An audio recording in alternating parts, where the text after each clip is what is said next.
So, our first finalist in the 1998 World Matchplay Championship. He is the world #1, and he's the first man through to the finals. Congratulations, Rod Harrington. Thank you, Jeff.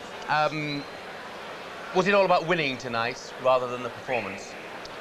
Yeah, I mean, Keith's always going to be a hard player to play because, you know, he's been up there before and he's done it before under the pressure.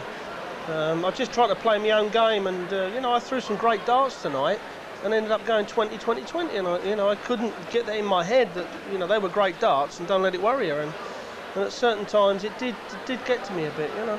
He was hard to shake off as well, wasn't he? He was, yeah. He played extremely well. There was a few ton pluses that he took out after I'd had a dart at a double, a 106 and a 104. No, credit to the guy. I mean, the trouble is with Keith, like Bob Anderson, they are nice guys, and you know, but when you're up there, you know, I'd punch him in the mouth if I had the chance. I know you're here to work, Rod, and your family are back at home. Giving them a bit of a hard time, are you? Especially your wife. Yeah, I think my baby's going through it. Apparently last night, in the last 3 legs against Anderson, she went out and done the gardening. The thing is, you don't realise, you know, I mean, it's my family, you know, I'm very happily married with three good kids. And although it's hard for me, until I get up there, when I get up there, I feel great. But beforehand, like this morning, you know, you're in that transition period, you don't know what to do and that. But you forget about the people that are close to you, that want you to win, and the nerves, and I can, you know, my mother and my wife and my family absolutely must be tearing the hair out. But because I'm here and I'm actually the guys working, it doesn't hit me as much as probably what it does then. Yeah. And you were saying to me that you had a really sleepless night last night. What was that, down to nerves? Yeah, I haven't really slept well since I've got here.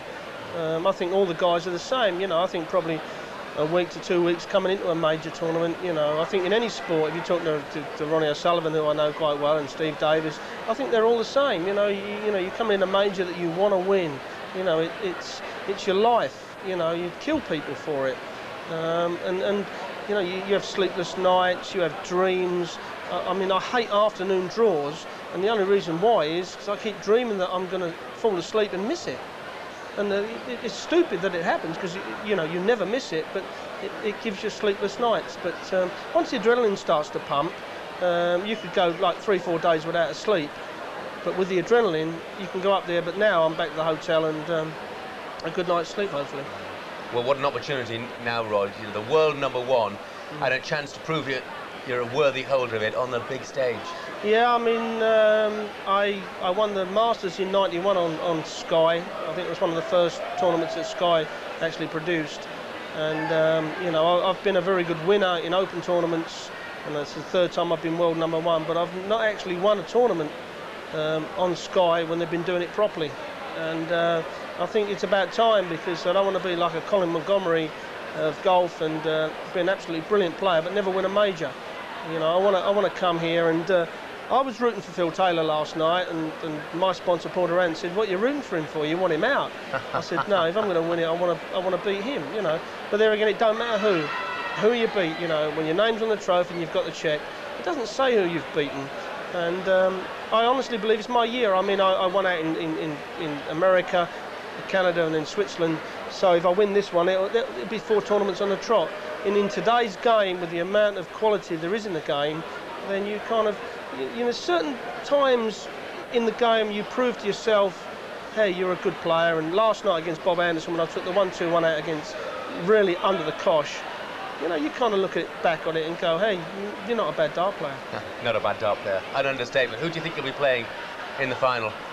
Well, it's going to be a good game. I mean, Ronnie Baxter's been about for an awful long time. He actually has been in the game longer than what I have. He's been a very good open player. This is the first time that he's ever done it on the TV. Chris Mason's a super lad. He's cut the mouth out and he's let his darts do the talking now. And I'd like to see Chris do it, but I don't particularly care who I'm going to play. Okay. Well, well done tonight, Rod, and very best of luck in the final. Thanks very much. Rod Harrington, first man through to the final then this week in Blackpool. It's been a week of huge shocks here this week, but of course no shock bigger than the defeat of the defending champion Phil Taylor. And that defeat came at the hands of the man they call Rocket Ronnie Baxter.